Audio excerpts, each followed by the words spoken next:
ಈ ದಿನ ತಮಗೆ ತಿಳಿದ ಹಾಗೆ ಮುನ್ನಡೆ ಮಂಡ್ಯ ವಿಷನ್ 2035 ಅನ್ನುವಂಥ ಒಂದು ಕಾರ್ಯಕ್ರಮದ ಹಿನ್ನೆಲೆಯಲ್ಲಿ ತಮ್ಮೆಲ್ಲರನ್ನು ಆಹ್ವಾನಿಸಿ ಇದಕ್ಕೆ ಹೆಚ್ಚಿನ ಒತ್ತು ಕೊಡಬೇಕು ಅಂತೇಳಿ ತಮ್ಮಲ್ಲಿ ಮೊದಲನೇದಾಗಿ ರಿಕ್ವೆಸ್ಟ್ ಮಾಡಿಕೊಳ್ತಾನೆ. ಇದರ ಹಿನ್ನೆಲೆ ಮಂಡ್ಯ ಜಿಲ್ಲೆ ಭಾಳಷ್ಟು ವಿಷಯಗಳಲ್ಲಿ ನಂಬರ್ 1. ನಾವು ರೈತರ ಬಗ್ಗೆ ಯೋಚನೆ ಮಾಡೋದಾದರೆ ಬೆಲ್ಲದಲ್ಲಿ ನಂಬರ್ 1, ಭತ್ತದಲ್ಲಿ ನಂಬರ್ 1, ರೇಷ್ಮೆನಲ್ಲಿ ನಂಬರ್ 1, ಹಾಲು ಉತ್ಪಾದನೆಯಲ್ಲಿ ನಂಬರ್ 1. ಈಗೆಲ್ಲ ನಂಬರ್ 1 ಆಗಿ ನಾವು ಉತ್ಪಾದನೆ ಎಳೆನೀರಲ್ಲಿ ನಂಬರ್ 1, ಉತ್ಪಾದನೆ ನಾವು ಮಾಡೋದರಲ್ಲಿ ನಾವು ನಂಬರ್ 1 ಆಗಿದ್ದೇವೆ. ಅದನ್ನು ಬ್ರ್ಯಾಂಡ್ ಮಾಡಿ ಅದನ್ನು ಮಾರುಕಟ್ಟೆಗೆ ತಲುಪಿಸಿ ಹೆಚ್ಚಿನ ರೀತಿಯಲ್ಲಿ ರೈತರಿಗೆ ಉಪಯೋಗ ಆಗುವಂಥ ಒಂದು ಅವಕಾಶವನ್ನು ನಾವು ಕಳ್ಕೊಂಡಿದ್ದೇವೆ, ಪ್ರಯತ್ನ ಮಾಡಿಲ್ಲ. ಮೌಲ್ಯವರ್ಧನೆ ಆಗಬೇಕು. ಕೆಲವು ಸಲ ನಾವು ಯೋಚನೆ ಮಾಡಿದಾಗ ನಮ್ಮ ಎಳ್ನೀರು 30 ರೂಪಾಯಿಗೆ ತೊಗೋತಾರೆ, ಆ ಮಾರ್ಕೆಟ್ಗೆ ಹೋಗುವಷ್ಟರಲ್ಲಿ 1 ರೂಪಾಯಿ ರೈಸ್ ಆಗುತ್ತೆ, ಮಾರ್ಕೆಟ್ ಬಿಟ್ಟು ಹೊರಗಡೆ ಹೋಗೋದ್ರಲ್ಲಿ 10 ರೂಪಾಯಿ ಜಾಸ್ತಿ ಆಗುತ್ತೆ. ಅದೇ ನೀವು ಹೋಗಿ ಎಂಡಿಂಗ್ನಲ್ಲಿ ನಾವು ಮಾರಾಟ ಮಾಡಿದಾಗ ಬಾಂಬೆನಲ್ಲೋ ಎಲ್ಲೋ ಅದು ಆಲ್ಮೋಸ್ಟ್ ಡಬಲ್ಲು ತ್ರಿಬಲ್ ಆಗುವಂಥ ಅವಕಾಶಗಳಿದ್ದಾವೆ.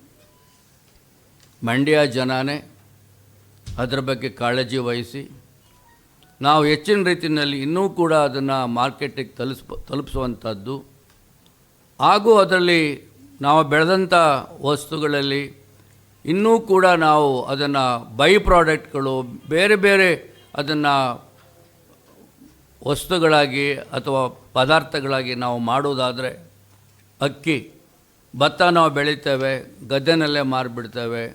ಆ ಗದ್ದೆನಲ್ಲೇ ಮಾರಿದವರು ಎಲ್ಲಿಗೆ ತೊಗೊಂಡು ಹೋಗ್ತಾರೆ? ಮಂಡ್ಯ ಜಿಲ್ಲೆಯಲ್ಲಿ ಅಲ್ಲಿಂಗ್ ಆಗುತ್ತಾ? ಇಲ್ಲ. ಅಲ್ಲಿಂಗ್ ಆಗೋದೆಲ್ಲ ಕೇರಳದಲ್ಲಿ ಅಲ್ಲಿಂಗ್ ಆಗುತ್ತೆ, ಬೇರೆ ಬೇರೆ ಜಿಲ್ಲೆಗಳಲ್ಲಿ ಅಲ್ಲಿಂಗ್ ಆಗ್ತದೆ.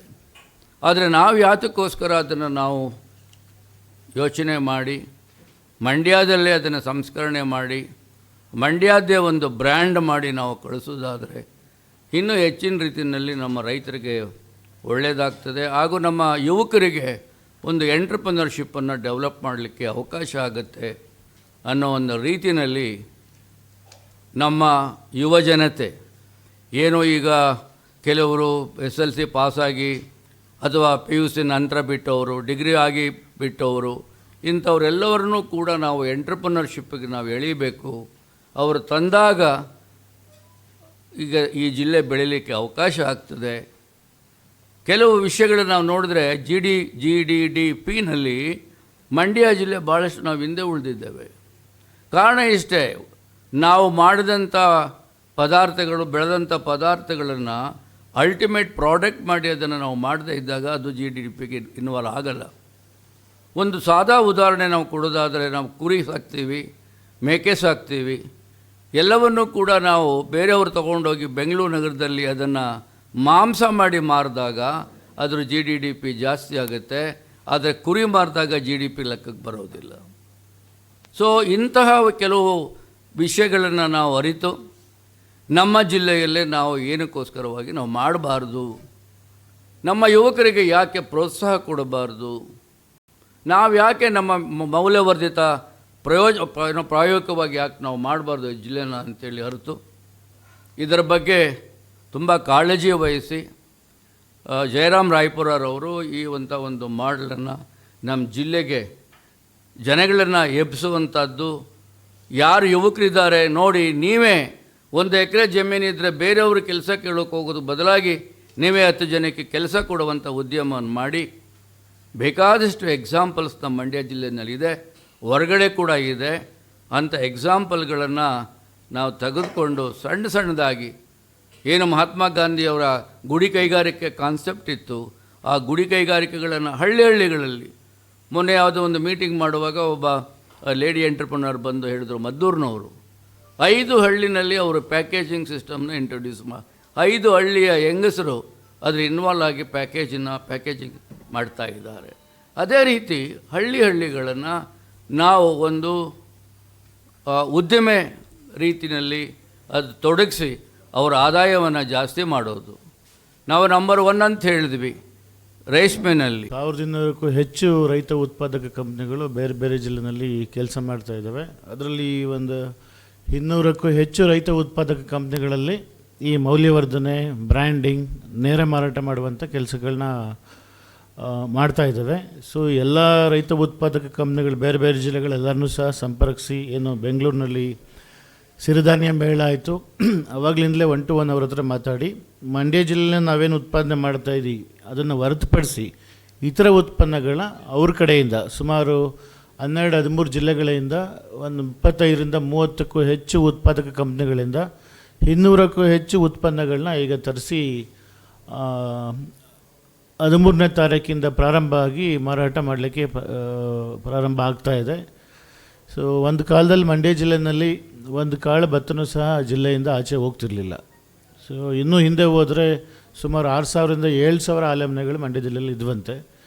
ಸೊ ಈಗ 30ರಿಂದ 40 ಭಾಗ ಅಷ್ಟೇ ಮಂಡ್ಯ ಜಿಲ್ಲೆಯಲ್ಲಿ ಬೆಳೀತಾ ಇರುವಂಥ ಭತ್ತ ಹಲ್ಲಿಂಗ್ ಆಗ್ತಾ ಇದೆ. ಕಬ್ಬಿನ ಉತ್ಪಾದನೆ ಸಹ 30-40% ಅಷ್ಟಕ್ಕೆ ಸೀಮಿತ ಆಗಿದೆ. ನಮ್ಮಲ್ಲಿರುವಂಥ ರೈಸ್ ಮಿಲ್ಲು, ಆಧುನಿಕ ರೈಸ್ ಮಿಲ್ಗಳ ಒತ್ತಡಕ್ಕೆ ಸಿಗಾಕೊಂಡು ಬ್ರ್ಯಾಂಡಿಂಗ್ ಮತ್ತು ನೇರ ಮಾರುಕಟ್ಟೆ ಮಾಡಲಿಕ್ಕಾಗದೆ 50% ರೈಸ್ ಮಿಲ್ಗಳು ಕಾರ್ಯಾಚರಣೆ ನಿಲ್ಲಿಸಿದ್ದಾವೆ. ನಡೆಸ್ತಾ ಇರುವಂಥವು ಸಹ ರೈಸ್ ಮಿಲ್ ಮಾಲೀಕರ ಜೊತೆಲಿ ಸಭೆ ಆದಾಗ ಏನೋ ನಮ್ಮ ಅಪ್ಪ ತಾತ ಚೆನ್ನಾಗಿ ಇದ್ದರೂ ರೈಸ್ ಮಿಲ್ನ ಮಾಡಿಕೊಟ್ರು, ಈಗ ನಮಗೆ ಅದನ್ನ ಕರೆಂಟ್ ಬಿಲ್ ಕಟ್ಟಲಿಕ್ಕೆ ಅದು ನಿರ್ವಹಣೆ ಮಾಡಲಿಕ್ಕೂ ಸಹ ಕಷ್ಟ ಆಗ್ತಾಯಿದೆ ಅಂತ ಒಂದು 50% ಹೇಳಿದರೆ, ಒಂದು 50ರಿಂದ 60 ಬೆರಳೆಣಿಕೆಯಷ್ಟು ರೈಸ್ ಮಿಲ್ಗಳಷ್ಟೇ ಇಲ್ಲಿ ಲಾಭದಾಯಕತೆಯಿಂದ ಕೂಡಿದ್ದಾವೆ. ಅದಕ್ಕೂ ಕಾರಣಗಳು ಇದ್ದಾವೆ.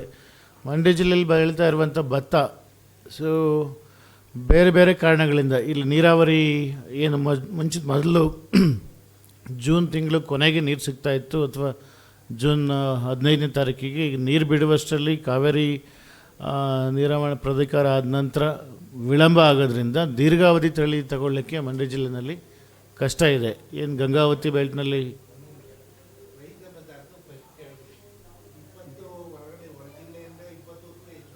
25ರಿಂದ 30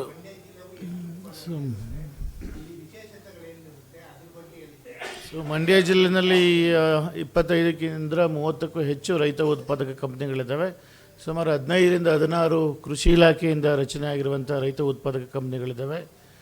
ಸೊ ಭತ್ತಕ್ಕೆ ಬಂದರೆ ಏನು ನಮ್ಮ ಹಿಂದಿನ ದೇಸಿ ತಳಿಗಳಿದ್ವು ಮತ್ತು ಪ್ರಚಲಿತ ಆರೋಗ್ಯಯುತ ತಳಿ ಹೆಂಗಿರುವಂಥ RNR 15048 ಈ ತಳಿ ಬಗ್ಗೆ ವಿಶೇಷಣ ಬಗ್ಗೆ ತಮಗೆ ಮೊಬೈಲ್ ನೋಡಿದ್ರೆ ಗೊತ್ತಾಗ್ತದೆ.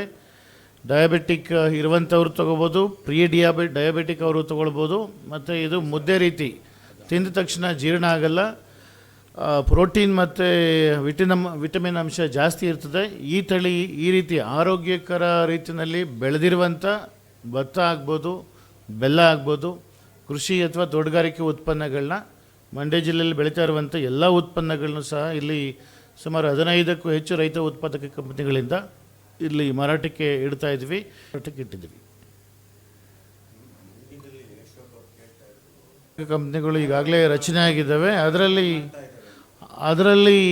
ಒಂದು 15 ರೈತ ಉತ್ಪಾದಕ ಕಂಪ್ನಿಗಳು ಈ ರೀತಿ ಸಂಸ್ಕರಣೆ, ಇದರಲ್ಲಿ ಇನ್ಪುಟ್ ಬಿಸ್ನೆಸ್, ಔಟ್ಪುಟ್ ಬಿಸ್ನೆಸ್ ಅಂತ ಬರ್ತದೆ. ಔಟ್ಪುಟ್ ಅಂತ ಹೇಳಿದ್ರೆ, ಇನ್ಪುಟ್ ಅಂದರೆ ರೈತನಿಗೆ ಬೇಕಾಗಿರುವಂಥ ಉತ್ಪನ್ನಗಳನ್ನ ಕೊಡುವಂಥದ್ದು, ಗೊಬ್ಬರ, ಬೀಜ, ಔಷಧಿ. ಔಟ್ಪುಟ್ ಅಂದರೆ ರೈತ ಬೆಳೆದಂಥದ್ದನ್ನ ತಗೊಂಡು ಸಂಸ್ಕರಣೆ ಮಾಡಿ, ಪ್ಯಾಕೆಟ್ ಮಾಡಿ, ಗ್ರೇಡಿಂಗ್ ಮಾಡಿ ಅದನ್ನ ಮಾರಾಟ ಮಾಡುವಂಥದ್ದು. 15ಕ್ಕೂ ಹೆಚ್ಚು ರೈತ ಉತ್ಪನ್ನಗಳು ಇದನ್ನು ಮಾಡ್ತಾ ಇದ್ದಾರೆ. ಈಗ ಆಲ್ರೆಡಿ ಅವರಿಗೆ ಬ್ರ್ಯಾಂಡಿಂಗ್ ಮಾಡಿಕೊಳ್ಳಿಕ್ಕೆ 5 ಲಕ್ಷ ರೂಪಾಯಿ 16 ರೈತ ಉತ್ಪಾದಕ ಕಂಪ್ನಿಗಳಿಗೆ ನೀಡಿದೆ. ಅವರು ಬ್ರ್ಯಾಂಡ್ ಮಾಡಿಕೊಂಡು ಕಂಪ್ನಿ ಆ್ಯಕ್ಟಲ್ಲಿ ರಿಜಿಸ್ಟ್ರೇಷನ್ ಮಾಡಿಸ್ಕೊಂಡಿದ್ದಾರೆ. ಅವ್ರ ಬ್ರ್ಯಾಂಡ್ ಪ್ರೊಟೆಕ್ಷನ್ ಆಗಿದೆ ಅವರವರ ಬ್ರ್ಯಾಂಡ್ನಲ್ಲಿ, ಮತ್ತು ಒಂದು ಕಾಮನ್ ಬ್ರ್ಯಾಂಡ್. ಸೊ ಎಲ್ಲ ರೈತ ಉತ್ಪಾದಕ ಕಂಪ್ನಿಗಳನ್ನ ಸೇರಿಸಿ ಮೊಟ್ಟ ಮೊದಲ ಬಾರಿಗೆ ಕರ್ನಾಟಕದಲ್ಲೇ ಇಲ್ಲಿ ಒಕ್ಕೂಟನೂ ಸಹ ರಚನೆ ಮಾಡಲಾಗಿದೆ. ಸೊ ರಾಜ್ಯ ಮಟ್ಟದಲ್ಲಿ ಒಕ್ಕೂಟ ನಂತರ ರಚನೆ ಆಗಿದೆ. ಈ ಒಕ್ಕೂಟದ ಅಡಿನಲ್ಲಿ ಈ ರೈತ ಬಜಾರ್ ಏನು ನಮ್ಮ KAIC ಬಿಲ್ಡಿಂಗ್ ಹಿಂದೆ ಇತ್ತು, ಅದನ್ನ ಮಾನ್ಯ ಸಚಿವರ 50 ಲಕ್ಷ ಅನುದಾನ ನೀಡಿದ್ದಾರೆ. ಅದನ್ನು ಮಾಲ್ನ ಸರಿ ಮಾಡಿ, ತುಂಬ ಹಳೆದು 1962ನೇ ಇಸ್ವಿಲ್ ಅದನ್ನ ಕಟ್ಟಿದ್ದು IADP ಸ್ಕೀಮ್ನಲ್ಲಿ.